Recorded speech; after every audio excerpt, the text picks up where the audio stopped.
The dynamic that we have being so close to nature and also being so close to the city life, especially in Boise and the Treasure Valley, I think you can really just see how it's changed. We had snow this past week for about an hour when the day was about 50 degrees outside, and things where our winters are getting later, our summers are getting hotter. Does that help him?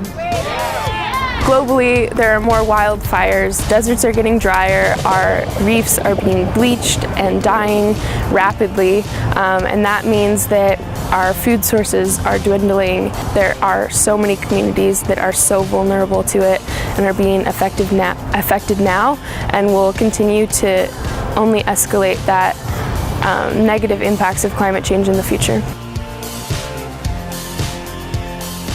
And you might hear there are uncertainties. That I hear a lot in this building. It's like, well, we're just not sure enough yet. Until we're really sure, we shouldn't do anything about it. Do we know exactly what when? Do we know exactly what size hurricane is going to hit exactly where? We don't. But we know that we are playing with fire and we are playing with disaster, and it is hitting every day. And that uncertainty cannot hold us back anymore from taking real action.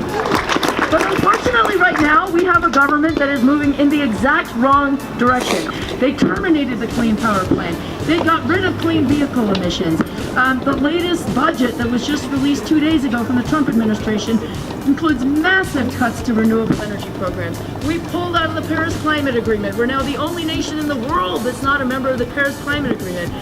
We have a government that is actively trying to accelerate the rate at which we're cooking the planet.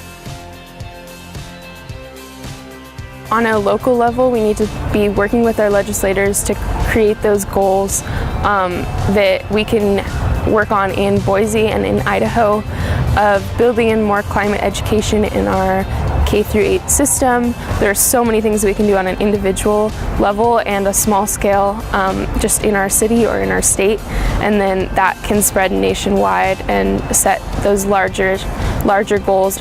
So I think one big thing for us is to demand action and stay active, and not just like going to the strike, not just staying here for a little bit, but making sure that we keep going at it, and we're not just standing here for a day and listening to a few people speak, but making sure we're writing letters and talking to our legislators and making sure that we are creating more movement behind our project.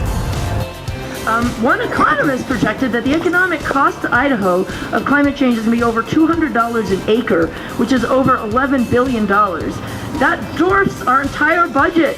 You add everything together, everything we're spending on healthcare and roads and schools and police and firefighters and everything else, it doesn't add up to close to $11 billion.